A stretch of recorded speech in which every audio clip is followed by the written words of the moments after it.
commitment to GDP goes, the Chief Secretary has made clear that we will set that path in the spring.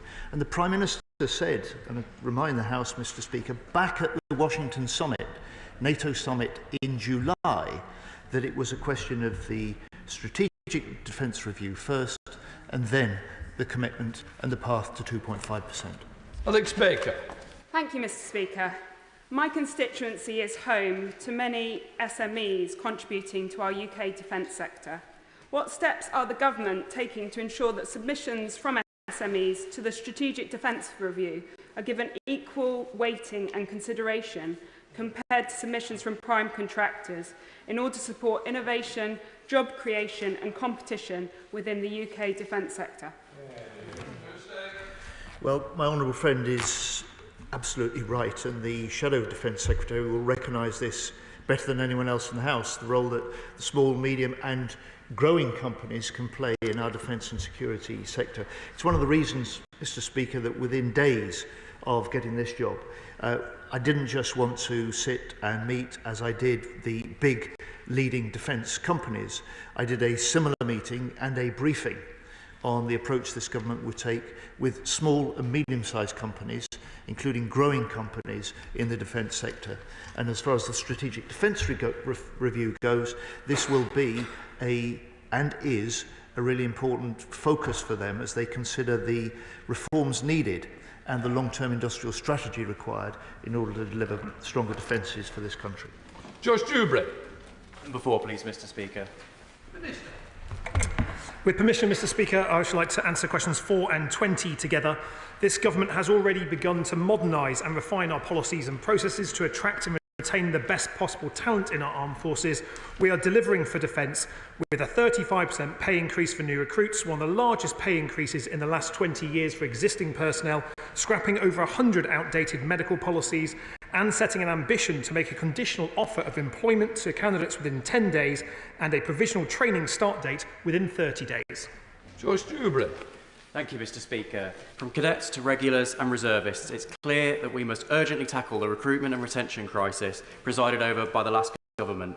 Will the Minister join me in welcoming the fact that over 700 applications are now being reconsidered after the removal of unnecessary red tape blocking some sufferers of hay fever and acne from joining? Well, I thank my honourable friend for his question, and I'm delighted to join him in welcoming the announcement made by the Ministry of Defence that more than 700 applications have been reconsidered following the removal of 100 outdated medical policies, such as blocking some sufferers of hay fever, eczema and acne, a perfect example of how we're fixing the foundations and delivering for defence. Richard Hogan. Thank you very much indeed, Mr. Speaker, and I welcome the government's commitment in this area. Since 1999, there have only been 6 years when the regular forces have actually grown in size, but all 3 armed forces are currently below target. Does the Minister believe there will be any year between now and 2030 when there will be a net increase? Does he have a target for an overall increase in those years, or is it a bit like 2.5%? We're just going to have to wait and see, make me good but not yet? Well, I welcome his passion for recruitment. Of course, the recruitment target was missed every single year in the last Conservative government. It will take us time to fix this process, but we've already made announcements about improving retention and recruitment, and we'll make further such announcements in the months ahead to make sure that we are dealing with the gaps in our capabilities, that we're improving morale, and we're making sure that we have forces able to deter and defeat aggressors if necessary. Can I welcome the Shadow Minister to his place, Mark Francis? Thank you, Mr. Speaker. It's nice to be back. On recruitment, many who joined the armed forces began their military journey as cadets. The previous Conservative government's cadet expansion programme successfully established hundreds of new cadet units in state schools. However, this Labour government has recently withdrawn a critical £1 million plus grant that supports cadet instructors in many of these very same state schools. So will this government as a whole urgently review this very unwelcome decision? I thank my for his question. I'd like to welcome him to his new place. This government is committed to cadets. It's a really valuable pastime for young people. It provides the skills and opportunities that will last them an entire lifetime.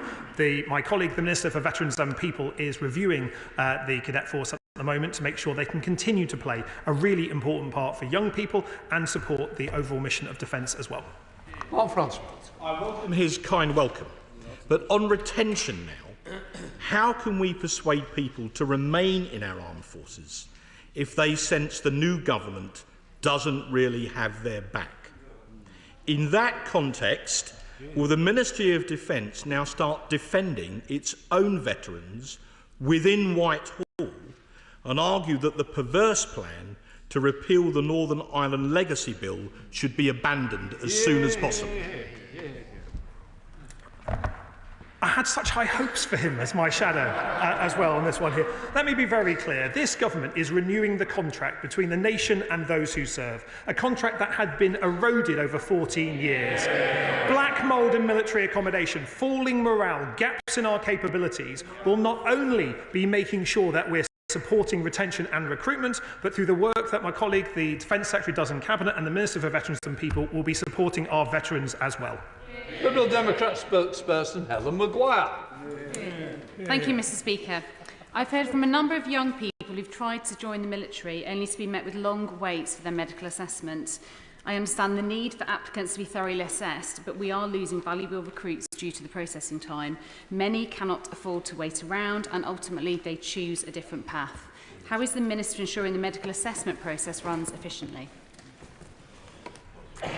Well, thank the Honourable Lady for her question. It's a really important part of the application process that we ensure those people that we accept into our armed forces are medically fit to do so. We've already made progress in this area by removing outdated medical processes, and we're working with colleagues across health to make sure that when someone signs up, their access to the medical records can be smooth and efficient and reduce that time delay from someone signing, say they want to serve in our armed forces, and actually getting their first foot over the door at a training base. There's lots of work to be done on this, and we hope to make further announcements in due course. Bob Blackman. Question number 5, Mr. Speaker. Mr. Speaker, NATO is the cornerstone of the UK and Euro-Atlantic security. Our commitment to the alliance is unshakable. The SDR, the Strategic Defence Review, will ensure that we have a NATO-first policy at the heart of Britain's defence plans for the future. Bob Blackman. I thank the Secretary of State for that answer. Clearly, with the election of President Trump in the United States, there's going to be much more pressure from the new administration on other countries in NATO stepping up to their mark and actually putting the resources in they should to safeguard the defence of Europe. What action is the Secretary of State going to take a leadership role in that role to make sure the other countries in Europe actually step up and keep Europe safe from the external threats such as Russia, China and beyond? Well, Mr. Speaker, our cast-iron commitment to increase defence spending to 2.5% of GDP will help set the pace in NATO. I'm pleased by the fact that in 2001 we had only 6 NATO nations that were meeting the NATO pledge level of 2%. This year it is 23 nations. And as far as the UK goes, we commit almost all of our armed forces and our nuclear deterrence to NATO. So we play a leading role. We will have a NATO-first policy at the heart of our defence plans, and we will always look to be first in NATO as part of our leadership role. Chris MacDonald. Thank you, Mr. Speaker. Mindful that tomorrow marks the 1000th day anniversary of the invasion of Ukraine and the increase in Russian hostility over the weekend, will my right honourable friend, the Secretary of State, take this opportunity to assure the House of this government's continued steadfast support both for Ukraine and for NATO? Yeah. I will indeed, Mr. Speaker. In the 4 months that this government has been in office, we have stepped up support for Ukraine. We've speeded up delivery of the military aid promised, and this is a government now spending more on military aid than ever before on behalf of the UK, and I pay tribute to the party opposite for the fact that the UK is also and remains united for Ukraine. Emma Llewellyn-Buck. Question Question number 6, please, Mr. Speaker. Thank you, Mr. Speaker. With permission, I should like to answer questions 6, 11, 14 and 21 together. The Armed Forces Commissioner Bill is a landmark piece of legislation and a major step taken by this government to renew the contract between the nation and those who serve. The second reading of the bill will be later today, and the Commissioner will be a strong, independent champion for our armed forces and their families, improving parliamentary oversight and getting to grips with the welfare issues faced by our armed forces. Thank you very much, Mr. Speaker. I thank the Minister for all he's doing to improve the lives of our armed forces communities. He will be aware of the deeply distressing accounts of rape and sexual assault from the Defence Committee's Women in the Armed Forces reports. So can he please revisit our recommendations and that of the Lyons Review so that these serious cases are heard in civilian, not service courts? Well, I thank my honourable friend for her question, and she's exactly right to raise this very serious issue. It is an area well in opposition. We made a commitment that murder, manslaughter and rape would be tried in civilian rather than military courts, and can I encourage her to keep asking questions as we get closer to the Armed Forces Bill, which is an opportunity to put that right. Sarah Russell. Thank you, Mr. Speaker. The Listening Out Loud Foundation in my constituency is run by Jill and Andy Dolman, working with those who have recently left the forces, often with complex problems such as PTSD. They can provide an excellent insight into how we can better support current and future armed forces personnel. How does the Minister foresee the Armed Forces Commissioner working with small charities such as the Listening Out Loud Foundations, my apologies, and will he join with me in visiting them in the near future? Thank you. I thank my honourable friend for her interest in this area and for championing the work of that organisation in her constituency. As we get to the point of implementing the Armed Forces Commissioner, I expect that the Armed Forces Commissioner will have new relationships with service charities and organisations for serving members of our forces and the wider Armed Forces family. I'll be very happy meeting with her and discussing this, and I look forward to, if I can, visiting her constituency to meet with that organisation in person. James. Thank you, Mr. Speaker. Will the Minister consider that it is right that the Armed Forces Commissioner will be able to challenge ministers and increase parliamentary oversight of the issues that face our forces and their families? Well, I thank my honourable friend, and this was a commitment we made in opposition, but it's also a commitment to increase scrutiny that we're proud to make from government dispatch boxes like this, to make the case that to improve morale, to improve the relationship and the contract between the nation and those who serve, having an independent and impartial figure to champion our armed forces and their families will not only improve the lived experience for those people in our forces, it will also improve the operational capability of our forces by encouraging more people to recognise that their concerns have someone genuinely listening to them and ministers prepared to act on them as well. There's lots of work to be done to renew the contract, but the Armed Forces Commissioner is a key first step. Thank you, Mr. Speaker. Last month I visited the Northern Hub for Veteran and Military Families Research at Northumbria University to hear about their suicide prevention work. Their research found that many military families bereaved by suicide felt helpless and unsupported as the well-being of their loved ones declined. Does the Minister agree that the Armed Forces Commissioner Bill is a vital opportunity to deliver better support for families going through difficult times? Well, I thank my honourable friend for her question. Any death by suicide is a tragedy and remains, fortunately, a rare event in the armed forces community.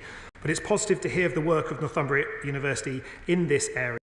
This month, we published a refreshed edition of the Armed Forces Suicide Prevention Strategy and Action Plan to enhance the MOD's commitment to reduce suicide and better support those affected by it. A future independent commissioner will have the discretion to investigate welfare matters affecting our forces and will be a direct point of contact for bereaved families of our serving personnel as well. This would naturally be a matter worthy of their attention, in my view. Thank you. Good job. Thank you, Mr. Speaker. Will the Armed Forces Commissioner's powers of investigation extend to being allowed to visit troops deployed on operations, to question them and to seize documents? Well, thank the honourable gentleman for his question. And the bill that we have set out includes powers for the Armed Forces Commissioner to visit serving personnel. includes for UK visits, for those visits to be unannounced. Due to the logistics of visiting troops abroad, we would expect that those visits would be coordinated with the department, but I would expect them to visit our troops serving abroad and see those families who are also deployed abroad to hear about the particular challenges that being deployed abroad presents for those people in uniform and those people who love those people in uniform.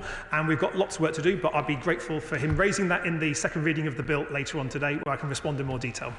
Jim Shannon. Thank you, Mr. Speaker. Can I thank the Minister very much for his response to the questions. Minister, it's very important that, and also in Northern Ireland, of course, where recruitment is at record levels, where there never needed to be any conscription because there always was volunteers. Ever mindful of that and the need to ensure that the Independent Armed Forces Commissioner has the same responsibility and the same power to every place in Northern Ireland in relation to all the councils. Can the Minister just perhaps indicate very, very strongly, please, if he can, that when it comes to councils, every council is involved and every person who needs help in Northern Ireland gets it? Thank you, sir. Well, I thank the Honourable Member for Strangford for his question. The Armed Forces Commissioner will extend to all parts of the United Kingdom and cover the service welfare matters of UK Armed Forces personnel and their families when deployed abroad as well. We'd expect their recommendations to be published directly to Parliament, not through the Ministry of Defence, to ensure the impartiality and independence of that role, providing for members of Parliament from all sides of the House to be able to scrutinise the recommendations and issues raised by the Commissioner. That will include every nation within the United Kingdom. Lucia Rigby. Number 7, please, Mr. Speaker.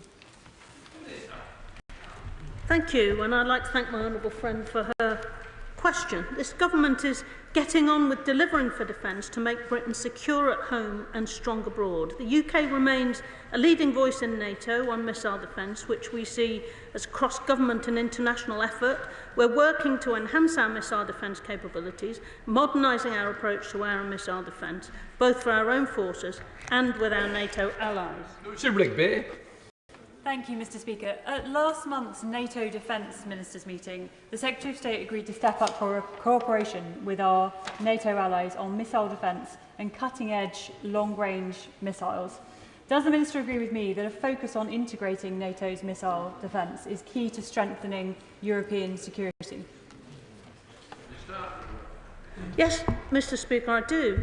Defence against air and missile threats has played a key role in our recent thinking. With our NATO-first approach to policy, putting integration with our allies at the heart of our defence plans makes sense, and it's a vital part of ensuring our security going forward.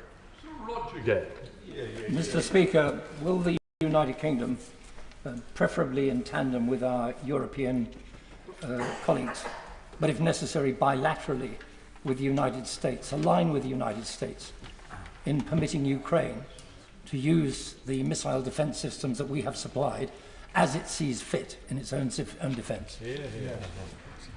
Minister. Well, absolutely, Mr. Speaker. We intend to align with our allies in making sure that Ukraine can make use of the capability that's been offered by those who have committed support to that country in its fight. And I'm joking. Hey, Mr. Speaker.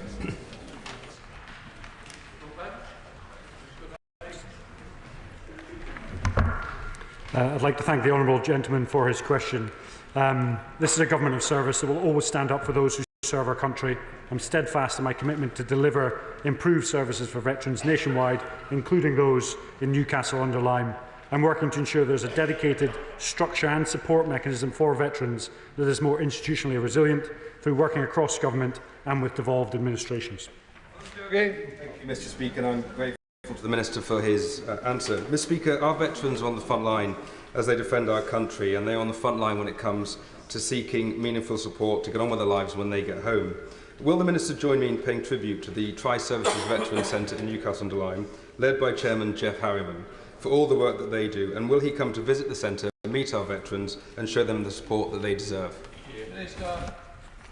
I'd be delighted to accept the honourable friend's offer to visit Newcastle-under-Lyme and reopen the Tri-Service Centre. I look forward to meeting with veterans in their constituency and learning more about the fantastic work that they are doing. Sarah Dyke. Thank Mr Speaker. I recently met with Got Your Six in Wincanton. They provide crucial therapeutic support for veterans and serving personnel. One veteran told me their support had been invaluable at a point in his life when he couldn't see a future. So would the Minister join me in congratulating Got Your Six, and will the Government support groups such as this to expand their crucial work? I'd like to thank the honourable member for that question. I would like to congratulate Got Your Six, but also all the charitable sector and amazing voluntary work that goes on across the country. And I too have seen the amazing work that they do, and I'd like to meet them in due course if indeed they come down to Westminster. Lillian Jones. Question 9, Mr Speaker. Sorry. Mr Speaker, I beg your pardon. And with your permission, Mr Speaker, I'd like to answer question 9 and question 10 together. With tomorrow marking the 1,000 days since the start of President Putin's brutal, illegal invasion of Ukraine, our commitment to stand with the Ukrainian people is absolute. We've stepped up with more military support, we've speeded up deliveries, and we're now spending more on military aid as a country than ever before. Okay. Lillian Jones. Thank you, Mr Speaker. I thank the Secretary of State for the reply. Tomorrow it will be 1,000 days since Putin invaded Ukraine. My constituency, Kilmarnock and Loudon, have concerns about the ongoing welfare of Ukrainian civilians. So can the Secretary of State please assure my constituents that we will continue to offer supporting aid to those in need and underline our absolute support for Ukraine forces to end Putin's aggression? Well, Mr Speaker, my honourable friend is absolutely right, and what she really says is that the Ukrainians have been fighting with huge courage, military and civilians alike, and the best way that we can help the Ukrainians defend their own civilians is to step up our support for Ukraine. That's why we've increased the military support and aid to its highest level ever. We've signed a new industrial treaty with Ukraine worth $3.5 billion to increase military hardware. We've hit the $1 billion milestone for the UK-led International Fund for Ukraine, and we'll stand with Ukraine for as long as it takes. This is a government delivering for defence and delivering for Ukraine. Thank you, Mr Speaker, and I'd like to thank the Secretary of State for his previous answer. Mr Speaker, can the Secretary of State outline some of the details of the support that has been offered to Ukraine and how that support is evolving as the conflict continues? Thank you. Indeed, Mr Speaker, at each stage we've tried to respond to the requirements that the Ukrainians say that they have to match that state of the battle that they've got to defend their country. So we've announced packages of artillery, we've announced packages of ammunition, we've announced packages of air defence, which is one of their most critical needs at present, including recently a new contract to supply short-range air defence missiles, the LMMs. Those will be in Ukrainian hands at the turn of the year, and we expect to step up that production and the delivery during the course of next year. Julian Lewis. Does the Secretary of State share my concern at the recent radio interview given by a leading candidate to be Labour's next ambassador to Washington, D.C., in which this supposedly clever negotiator declared that Ukraine should not expect to get its territory back, it should not expect to be put on a path to join NATO, but it could perhaps secure some security guarantees from Western countries. Does the Secretary of State agree with me that whoever is sent to Washington should be somebody who actually supports Ukraine in defending itself and doesn't reward Russian aggression by preemptive capitulation? Mr Speaker, one of the first privileges I had in this new role was to represent the country at the NATO Washington Summit. That was the point at which the NATO nations collectively agreed to step up support for Ukraine and develop the security guarantees that Ukraine will need in the longer term. Our task, and allies that support Ukraine, is to help them and support them in their fight now, and at the point at which they judge the talking to start, our role then is to give them equally steadfast support, and we will. Sammy Wilson. I'm sure the whole House will want to stand solidly with Ukraine, 1,000 days standing up against Russian aggression and doing so for us all. But their ability to do so, of course, is weakened by the fact that North Korea are sending them armaments and also manpower. The Iranians are sending them drones. Oil contracts are still being signed. Can the Minister give us an assurance that in light of the American decision to allow strikes inside Russia, that we will also give permission for our missiles to be used to break up concentrations of arms and material inside Russia? Mr. Speaker, I won't be drawn on details about long-range missiles today. It risks operational security, and the only person that benefits from public debate is President Putin. There are, and the honourable member is right, 10,000 North Korean troops in Russia on the front line. At the weekend, Russia launched its biggest aerial attack since August into Ukraine and against infrastructure there. I spoke to the US Defence Secretary yesterday about this escalation. I'll be speaking to the Ukrainian Defence Minister about it later today. And I want this House to be in no doubt. The Prime Minister has been clear that we must double down and give Ukraine the support that it needs for as long as it needs. And we will continue to work in close coordination with the US in our support for Ukraine. To the Select Committee, Tamarji Singh Desi. Thank you very much, Mr. Speaker. I asked the Secretary of State last month whether there was an update on the usage of Storm Shadow missiles by Ukraine. Yesterday, as has been widely reported, President Biden lifted restrictions on the use of long-range US missiles. So I asked the Secretary of State, given the continuous bombing of Ukrainian communities by Russia, and given that we've got thousands of North Korean troops fighting against our ally in our continent, will Ukraine now be allowed to use those Storm Shadow missiles, obviously within the confines of international law, or are we expecting Ukraine to continue fighting and defending itself with one hand tied behind its back and to keep those Storm Shadows in safe storage? Well, Mr. Speaker, I say again, I will not compromise operational security and comment on the details of long-range systems today. The Prime Minister has been clear, as I do to the House today, that we must double down on the support for Ukraine, give Ukraine the support it needs, and do so for as long as it takes. And in doing so, we will continue our close cooperation with the US and allies in providing that support to Ukraine. So, Secretary of State James Cartledge. Thank you, Mr. Speaker. And can I join with the Chair of the Select Committee in saying that we welcome very strongly the decision by the United States to permit Ukraine to use long-range missiles in Kursk. I know he doesn't want to go into operational detail, I understand that, but can I assure him of our support if he now follows through in relation to Storm Shadow, as we believe he should.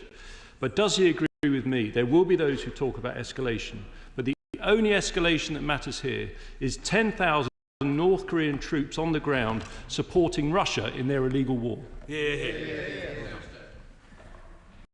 Well, Mr. Speaker, first of all, the Shadow Secretary of State is right. The one person responsible for escalation in this conflict is President Putin. The one side that has been escalating in recent months is Russia. And in recognising that he's escalated his illegal war against Ukraine by intensifying the use of glide bombs, by destroying Ukraine's energy infrastructure, and also deploying thousands of UK troops into combat positions in Kursk. This is a very serious development that I'm discussing with the US Defence Secretary, and will be doing so this evening with the Ukrainian Defence Secretary too. Thank you, Mr. Speaker. Did the Prime Minister raise the issue of Ukraine with his meeting with President Xi, given China's undoubted influence over both Russia and North Korea? Mr. Speaker, I regard the Prime Minister's meeting with President Xi as an important step forward. It's the first Prime Minister of the UK to meet the leader of China for nearly 6 years. After 14 years of damaging conservative inconsistency on China, this is a government that will bring a long-term approach to managing our relations with China. We'll cooperate where we can, we'll compete where we should, and we will challenge where we must. David Hines. Number 12, Mr. Speaker.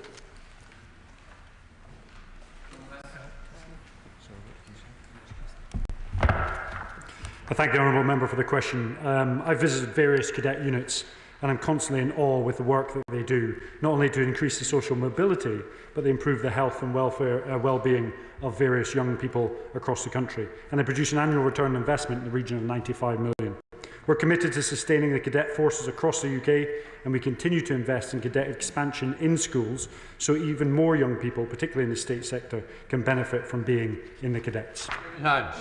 Mr. Speaker, I agree wholeheartedly with what he said about the benefits of cadets. Why then would the government cut support to cadets, even as it was launching a national youth strategy? Now, his colleague earlier said that they were going to have a review.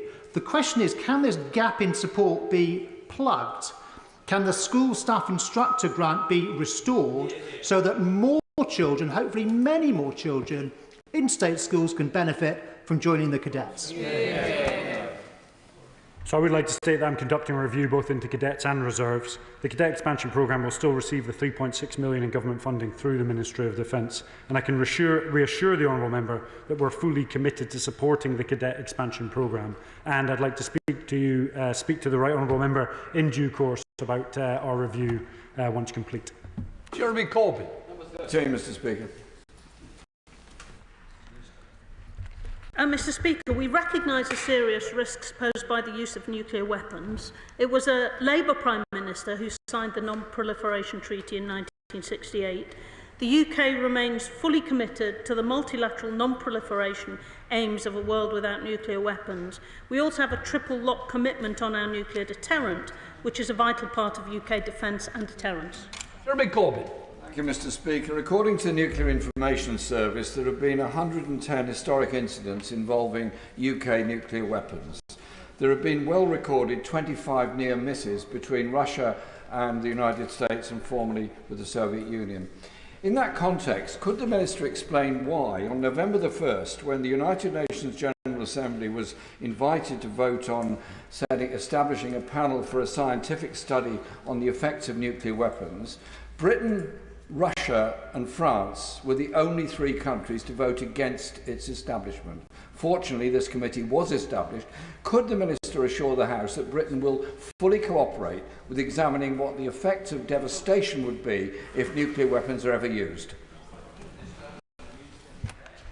Mr. Speaker, the UK has always recognised the possible humanitarian consequences of nuclear weapons use. The proposed panel does not establish a clear mandate to address maintaining long-held knowledge of the devastating consequences of nuclear war using scientific research, and the resolution will not advance progress towards nuclear disarmament. And, Mr. Speaker, that's why we voted against it. Rebecca Long-Bailey. Thank you, Mr. Speaker. The Secretary's commitment to the nuclear testing veterans is well known, but he may be concerned by a report in the Daily Mirror today that claims incorrect testimony and incomplete documentation was provided by civil servants and given to judges in repeated court cases brought by the nuclear veterans over decades. So can the Secretary invest these claims urgently and report back to the House? I can assure the honourable lady that my honourable friend, the Minister for Veterans, has met with nuclear test veterans to establish a new relationship to ensure we have consistent and productive dialogue. And I know that he's committed to exploring the concerns raised about access to medical records, and I'm sure that progress will be able to be made in that context. We come to Topicals, Luke Mayer. Thank you, Mr. Speaker. Question 1. Mr. Speaker, this is a government delivering for defence, and last month the UK and Germany signed the landmark Trinity House Agreement, marking a new era of cooperation between our armed forces and our defence industries. With threats increasing, we must strengthen European security. And tomorrow, Mr. Speaker, marks the bloody milestone of 1,000 days since Putin's illegal invasion of Ukraine began. The UK continues to be united for Ukraine, and this government continues to step up support for Ukraine. And as part of this, I can confirm today that 50,000 Ukrainian troops have now been trained through Operation Interflex. That's the UK-led multinational training programme, which I've now extended to run throughout 2025. Look, Matt. Thank you, Mr. Speaker, and I welcome that announcement from the Secretary of State. Mr. Speaker, it should shame every politician in this House that still today there are veterans who have served our country who are sleeping rough on our streets. Can the Secretary of State set out the steps he will be taking to ensure that homes will be there for heroes? Yes, indeed, Mr. Speaker. Our first step was to ensure that veterans who are facing homelessness have a more advantaged place in social housing provision.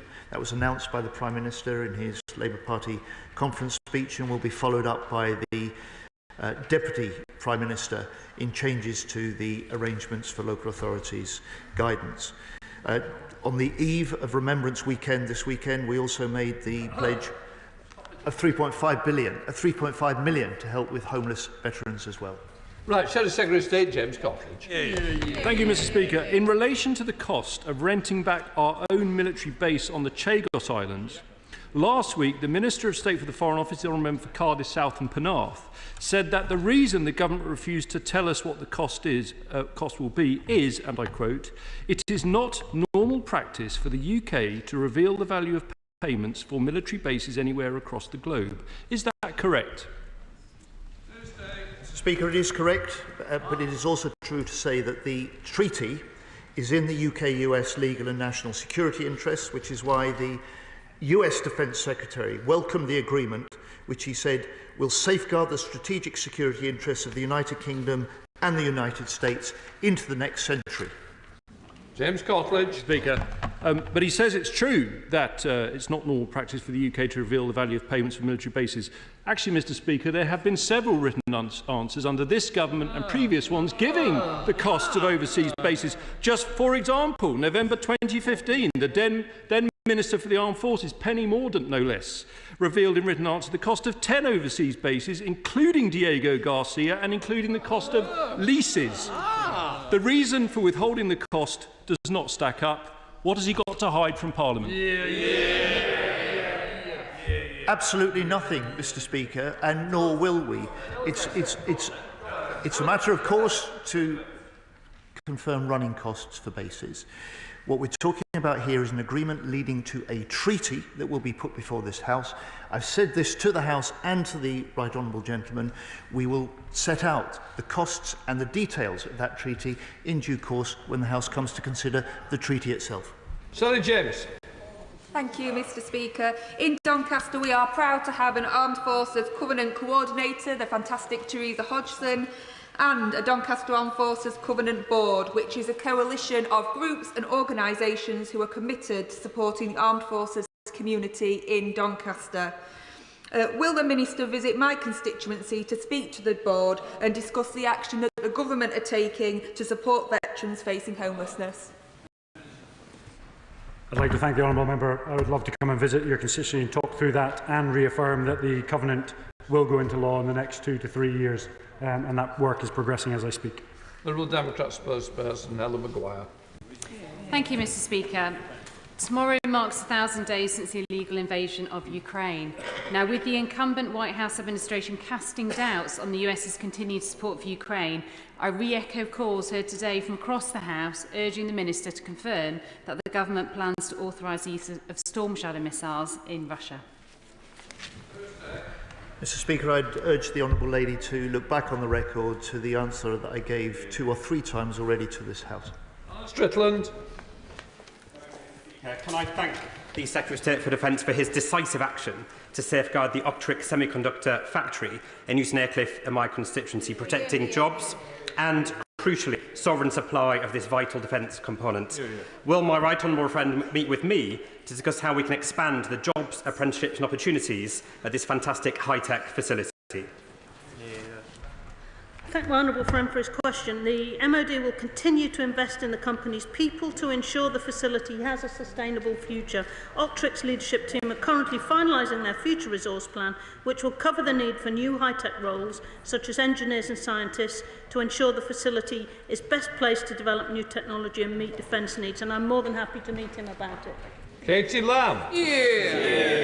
Thank you, Mr. Speaker. I was so pleased to go to His Majesty's Lord Lieutenant of Kent Cadet Awards recently to hear about the fantastic work of our local cadet forces. What might the right honourable gentleman have to say to the brilliant young people I saw there to justify the recent decision to cut funding for state school cadets? I won't comment on other parts of the government's funding priorities. What I would suggest is that the MOD absolutely supports the cadet forces. We have over 140,000 cadets, 26,000 adult volunteers, and we will review the cadets process and make sure it's fit for purpose as we move forward. Nanny Bales. Thank you, Mr. Speaker. The military housing this government inherited for families at RAF Northolt in my constituency simply isn't good enough. Can the Minister set out how the improvements recommended in the Kerslake review will be implemented so that military families that I represent and serve will finally get the decent housing they deserve? I thank the honourable gentleman for a really important question. For the last 14 years, we've kicked the can down the road on housing, and I'd like to take it upon myself to put in place a medium and long-term plan that will solve the housing problems as we move forward. There are over 47,000 MOD properties, and we'll make sure that people get the deal that they deserve as we move forward. David Reid. Progress update on the recruitment for a National Armaments Director, the creation of a military strategic headquarters, and the release of the Defence Industrial Strategy, and crucially, will they all be in place and established to contribute to the recommendations of the SDR? Mr. Speaker, I congratulate the honourable gentleman on his position as PPS to the Shadow Defence team. It's good to see him asking questions in his own session. The short answer is yes. Mr. Speaker, as we meet here today, reportedly EU foreign ministers are discussing that Chinese manufacturing is now providing drones to the Russian war machine, specifically drones made in Xinjiang. Does that deepen the need for Europe to deepen its own defence industrial base? And specifically, should we be securing an administrative arrangement with the European Defence Agency towards that end? Well, Mr. Speaker, it's certainly true that we need to rebuild relations with important European allies, and it's certainly true that we need to do more on big programmes collaboratively, and that's at the heart of the UK-German defence agreement that we've signed already as a new government. It's also the case that we've said that we'll set out to strike a UK-EU security agreement, and it may be that there are aspects of that that will be relevant. Bobby Moore. Thank you, Mr. Speaker. Many veterans who I've spoken to recently are deeply concerned about the government's decision to remove the role of the Veterans Minister from Cabinet. So will the Secretary of State explain how he will ensure that veterans get the attention from government that they rightly deserve? Mr. Speaker, veterans have a fully fledged Cabinet Minister speaking up for them. I'm proud to do so as the Secretary of State for Defence. Thank you, Mr. Speaker. Groups like the Light Project in Peterborough do vital work supporting homeless veterans, but demand, we know, has risen in recent years. Will the Minister welcome and congratulate groups like the Light Project and outline what steps he's doing to ensure we have support for veterans facing homelessness this winter? Absolutely, and I'd like to congratulate the Light Project for the work that they're doing, and also at Fortitude that's referred over 2,000 veterans and put 800 veterans into housing already. Richard Ford. Thank you, Mr. Speaker. The Secretary of State said a moment ago that the UK is working on a potential UK-EU security agreement. Might that include involvement in the European Peace Facility that procures ammunition jointly? Mr. Speaker, discussions at an early stage. At present, I'm more concerned about the action that we can take immediately, which is why I've given my first priority to building relations with key European allies, and where I can, I will consolidate those in formal agreements, as we've already done with Germany. Peter Swallow. Mr. Speaker, as the MP for Sandhurst as well as Bracknell, I'm delighted that the first intake of recruits to RMA Sandhurst since the general election has hit 101% of its target, and that despite the wider retention and recruitment crisis. Will the Minister join me in welcoming all the 2024 recruits to my constituency?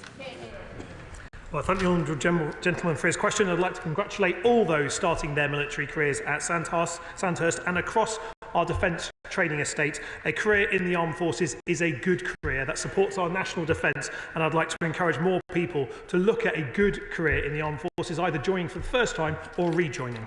Father the House, Sir Edmund Lee.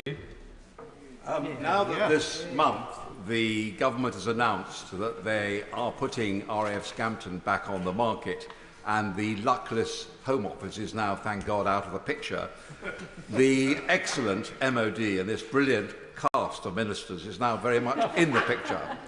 So can I have an assurance today that they will work closely with West Lindsey to further our exciting plans to promote defence industries on this historic site and keep the runway open? Yeah. I'm happy to say to the Father of the House that I'll be pleased to meet with him and look at what the plans are. I think it was my sister who made that decision in the Home Office. Louise Jones. Thank you, Mr. Speaker. I served in Germany for 2 years as part of NATO's very high-renders joint task force, and I welcome the improved cooperation with that nation. I also saw firsthand the importance of our relationship with Poland. Can the Shadow Secretary or Minister tell me what we are doing to improve cooperation with that nation? I can indeed, Mr. Speaker. Poland was one of the very first countries as the new Defence Secretary that I visited. I was keen, and I have established a very good relationship with my Polish counterpart. There is a good deal that we will do in future and are already doing, both military to military and with our defence industries. Mr. Carmichael. Thank you, Mr. Speaker. The UK Defence Journal on Friday reported on the activities of the Russian research and intelligence vessel Yantar in the Irish Sea in the vicinity of various cables that there are there. This isn't new. We had the same thing in the last year in the North Sea and off Shetland. So given the sheer quantity of cables and pipelines that there are now in the seabed, what is the government doing to ensure that this critical national infrastructure is properly protected? Thank the honourable gentleman for his question. Let the House be in no doubt that the United Kingdom and our armed forces will defend our critical national infrastructure, undersea cables. We have a strategy and armed forces protecting our cables, and we are working with our allies to do so, and that will feature, I suspect, as a recommendation from the Strategic Defence Review when it is published next year. Damien Egan. Thank you, Mr. Speaker. With our domestic air defences under increased scrutiny, can the Secretary of State update us on the work being done to strengthen them and give assurances that our government understands our forces will need the resources available to secure our skies? Mr. Speaker, this is one of the areas that the Strategic Defence Review is looking at closely. It has set up 26 review and challenge panels. It is drawing in almost 150 external experts from all range of defence. It is part of the long, hard look that we have to take at this point with rising threats at the capabilities we need in order to keep Britain safe in future and to be strong abroad. Dave Dugan. Thank you, Mr. Speaker. The Secretary of State speaks to a UK commitment to NATO first, and that's great. But we've just seen the election of a US president who is putting America first and the defence of Europe in the hands of European states, which makes the prevarication over 2.5% all the more difficult. Can he accept that a commitment without a date is watery, and only a date will provide a commitment? So will it be in this Parliament, yes or no? I don't accept that. I don't accept that for a moment. It's a commitment and a level of defence spending we've not seen for 15 years. And as far as the new president goes, it is early days. He's only just been elected, and we will ensure that as a government and as a country we work closely with him and with the US. Operator. Thank you, Mr. Speaker. As world leaders meet at the G20 this week in Brazil, can I ask what steps the Defence Secretary is taking with his international counterparts, particularly other Defence Secretaries at the G20 about the urgent situation in Gaza, particularly for civilians and children. Mr. Speaker, my honourable friend is right, and we have been calling for and working for, in opposition and now in government, for nearly 9 months for a ceasefire in Gaza, to get all hostages released and, importantly, to flood the area with the aid that the Palestinians so desperately need. Mr. Speaker, that has to be the first step towards a political solution that can see a Palestinian state and security both for Israel and for the Palestinians in the future. Jeremy Stone. Mr. Speaker, we have in the UK some very special skills when it comes to the development of future defence equipment. If we were to lose these skills, it would be a desperate business. Does the Secretary of State agree with me that cooperating and working with our friends in Europe is one way to preserve these skills? The honourable gentleman is correct, and there are increasing examples of industry working across our European nations, both in the EU and with our improving relationships with them on defence equipment and also in NATO. And clearly that's one way in which we can make sure that there are skills available to make the equipment that we need. Stephen Young. Thank you, Mr. Speaker. Due to a lack of funding, many reservists in my constituency are not getting the training days they need and are therefore not receiving the salary that they had anticipated. This means that many highly trained and committed reservists have no choice but to leave and join another career. Can the Minister or the Secretary of State outline what the Labour government will do to support our reservists, including those who live in my constituency in Mansfield, all of whom are a vital part of our armed forces? I'd like to thank the honourable gentleman for that question, and as an individual who's just signed up in the last 2 weeks to be a reserve, it's a matter close to my heart. We're doing a review into reservists over the next couple of weeks, and it will be linked into the SDR, and there'll be more findings come out on how we can simplify the process, make it easier for people to join and serve the armed forces in a way that's befitting to them. For the best objective. Thank you, Mr. Speaker. Labour's manifesto made it clear that they were committed to scrapping visa fees for non-UK veterans who have served this country for four or more years, as well as their dependents. A pledge I wholeheartedly support and have campaigned for. The Veterans Minister has previously stated that the MOD has started to work with the Home Office to deliver this. So what is the timetable for delivering this manifesto pledge? So I'd like to thank the honourable gentleman for the question. We are absolutely working on that. It's in the manifesto and it will come out in due course. John Davies. We were delighted to host the Veterans Minister in Telford recently.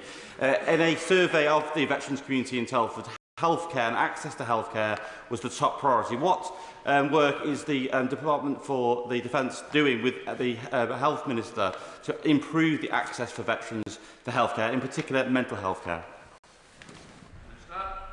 I'd like to thank the honourable gentleman for hosting the visit. There's two key programmes: Op Courage, which has had 30,000 referrals already, and Op Restore to help muscular and skeletal problems for veterans. And I'd point any veteran to the gov.uk page that describes all of the support that they can get via the NHS and others. Martin Wrigley. Thank you, Mr. Speaker. SMEs in my constituency tell me R&D funding has dried up since December last year. What hope can the Secretary of State offer to ensure SMEs continue vital innovation to keep the UK safe and also help them commercialise their swords into ploughshares? The honourable gentleman's right to highlight the importance of SMEs in improving our industrial base and bringing agility and new ideas to our defence industrial production. He can be assured that to the extent that it's possible that there will be SME involvement in our industrial strategy, and we intend to make sure that SMEs can get a better in to the MOD and therefore are able to get work more than just primes. Thank you, Mr. Speaker. Would the Minister join me in congratulating the Royal British Legion for another highly successful poppy appeal? And specifically, would he join me in congratulating the Redditch and Aswood Bank Royal British Legions for another record-breaking year? I thank the honourable gentleman for the question. I completely concur. The Royal British Legion did a fantastic job. I'm sure the whole House will agree to commemorate this year's Remembrance Parade. And I had the privilege of marching with the veterans for the first time since I left the Armed Forces, and I generally think it was a fantastic show of respect to all those that have served. Alicia Kearns, final question. Between 1978 and 1990, what was an illegal act, 5,700 women were dismissed and discharged on family grounds from the Armed Forces for falling pregnant while in service. This isn't a question of compensation. They want their berets and their cap badges returned to them. So will the Minister please work with me to right an injustice onto all these women who just wanted to keep serving their country and now want that service recognised? I think that's a really important question, and we have the utmost respect for all those that have served. I'd be delighted to work with the honourable friend to move that forward. Right, that completes questions. Let the front bench change over.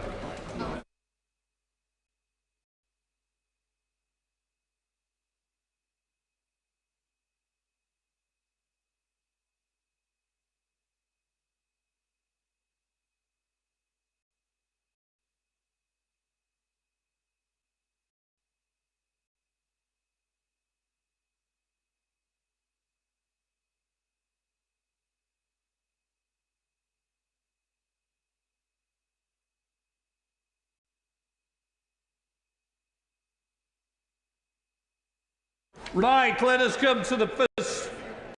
Might work. Let us come to the first statement. Secretary of State for Education. Thank you, Mr. Speaker. With permission, Mr. Speaker, I would like to make a statement about this government's plans for children's social care. I know all members here today will agree that caring for vulnerable children is amongst the most vital responsibilities of any government. And this government treats no issue with more importance than the urgent challenge of improving children's social care. This is a new era of child-centred government, of putting children first. That's how we achieve our opportunity mission, how we break the unfair link between background and success, how we support families to achieve and thrive. Our mission applies to all children, especially the most vulnerable. Those for whom childhood is a storm of instability, neglect and even violence, denied the foundation of love that is the first right of any child. Children's social care alone cannot right all these wrongs. We need a joined-up approach across government and beyond. That's why mission-led government is so important. But done well, children's social care empowers families to support their children, putting them back on the path to happy, healthy lives. So it is with great concern that I come here today to tell members what they must already know. The system which this government has inherited from members opposite is broken. It is failing far too many children. It is being kept alive by the efforts of our amazing workforce. And Mr. Speaker, I want to thank all of those working so hard to keep our children safe. But children's social care is struggling under an impossible weight. We have more children in care in this country than ever before. And with more and more money following children into the most expensive part of the system, resources are sucked out of preventative services, pushing yet more young people into care. And so the vicious cycle continues. Higher costs, poorer outcomes. A cycle that my honourable friend, the member for Whitehaven and Workington, rightly identified in his review over 2 years ago. A broken market for care, vulnerable to the shameful profiteering of too many private companies. Local government spending on children's social care has risen by £4.4 billion over the last decade. And what do we have to show for it? A system too busy treating symptoms to tackle causes. A system that costs more for taxpayers but delivers less for families. A system that is failing our children and which is crying out for change. Today, Mr. Speaker, this Labour government begins that change. Ambitious, wide-ranging reform to lift the life chances of our most vulnerable children. I am pleased to announce the publication of a policy statement that puts children's social care back in the service of children and families, breaking the cycle of crisis intervention. This is the biggest reform of children's social care in a generation. And it starts with the acknowledgement that wherever possible, children should remain with their families. That is where children belong. It is on that foundation of family love that children can live happy lives. That's why early intervention, tackling problems before they escalate, holds the key to brighter futures for our children. So we'll simplify the way we fund local government next year, consolidating more than £400 million of children's social care funding within the local government finance settlement. And with immediate effect, we will suspend the payment by results aspect of the Supporting Families funding.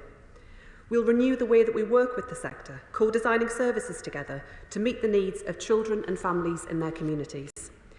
The Deputy Prime Minister and I are ambitious about reforming how we work with children and families, from when they encounter challenges right through to building solutions. We will set out funding plans for children's social care and future investment in preventative services in the upcoming local government finance settlement. All families face challenges at one time or another. I want to help them come up with their own solutions wherever possible. So we will legislate to embed family group decision-making as an offer that all families can access. Early targeted support minimises more costly and disruptive intervention later. So it is much better value for taxpayers. But ultimately, that isn't the point. The most important point is that it's better for children's lives now and into the future, building that bedrock of family love and support that we all need. We know we also have to have strong child protection measures in place. So today I'm setting out plans to require every council to have multi-agency child safeguarding teams, consulting schools and teachers to stop children from falling through the cracks. Sometimes, despite the best efforts of all involved, children cannot remain at home. Our priority then is to support children to live with kinship carers or in fostering families, connected to extended family in a stable home. That's why I was not just pleased but deeply proud when the government announced the largest ever national investment in kinship care at last month's budget. Yeah. An investment in the future of vulnerable children. That money will trial a new kinship allowance to help family members and friends care for vulnerable children. And we'll extend the Virtual School Head programme, placing it on a statutory footing, championing the education of children in kinship care. But, Mr Speaker, even with these changes, there will, of course, remain instances in which children must enter the care system. So it is absolutely vital that we fix the broken care market. We know that the quality and safety of children's homes in England is simply not good enough. Year after year, the previous government sat on its hands while children were let down. Their life chances wrecked, their hopes dashed, their dignity ignored. I know many members opposite shared the disappointment that I felt as ministers in the last government ignored these issues, left them to drift when they could have gripped them, as this government does today. So we will act decisively, helping children to remain close to the people who love them wherever possible, and ending the reckless profiteering of some providers. We will rebalance and stabilise the placements market, including through establishing a financial oversight scheme for the very first time. We'll make the market more transparent and empower local authorities to collaborate on placements, including through regional care cooperatives. We'll give Ofsted the powers to move more quickly against unregistered care providers and tackle patterns of poor care. These are actions to fix the care market. But be in no doubt, if companies continue to make extreme profits at the cost of vulnerable children, I will go further and harder. We will introduce new powers that allow government to directly cap the level of profit from children's social care placements. At their best, private providers can help improve the lives of vulnerable children.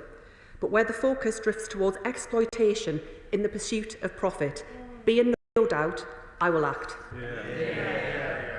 These are the reforms to deliver the best placements for children. But the journey doesn't end there. We must give young people leaving care the right support as they transition to adult life. So I was pleased to co-chair the Care Leaver Ministerial Board alongside the Deputy Prime Minister earlier this month, where we'll drive forward action across government. And we'll expand the Staying Close programme into a national entitlement of enhanced practical and emotional support for care leavers.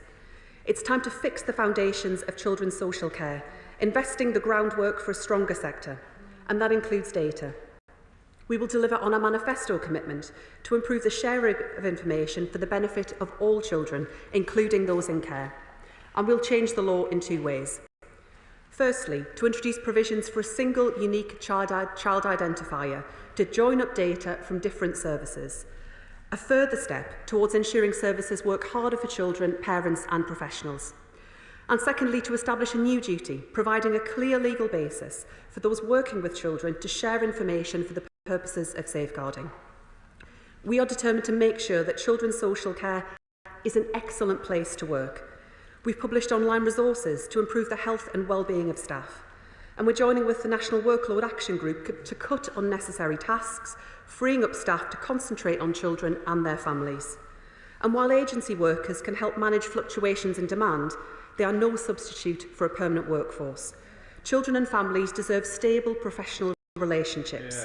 So we will limit the use of agency social workers by local authorities, acting to reverse the alarming increase in their prevalence.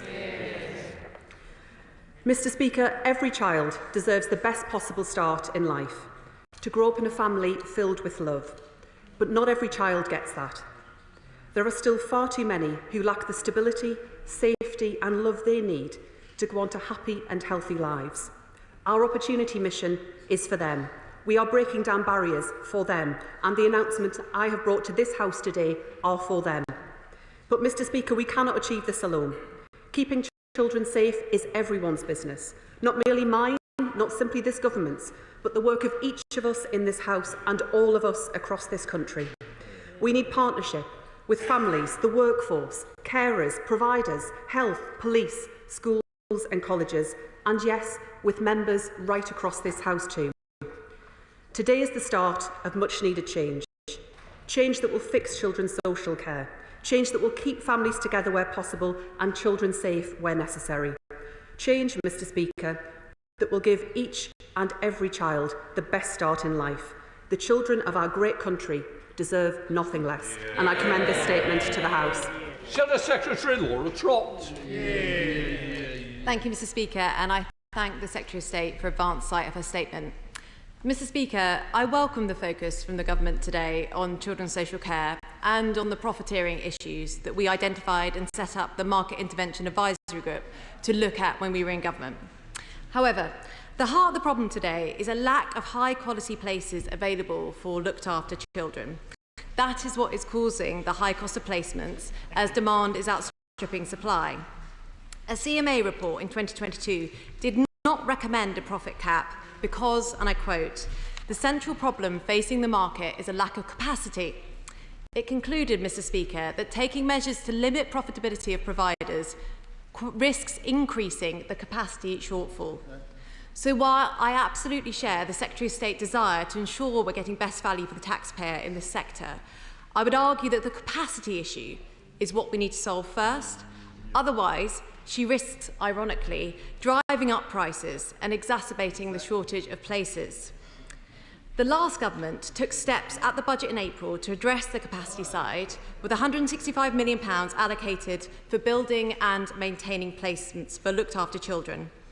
I note that despite the welcome money in the most recent budget for kinship care, there was not any more money in the budget for increasing the number of looked-after children's places. This is essential. Otherwise, the strategy set out today on places simply will not work, I'm afraid.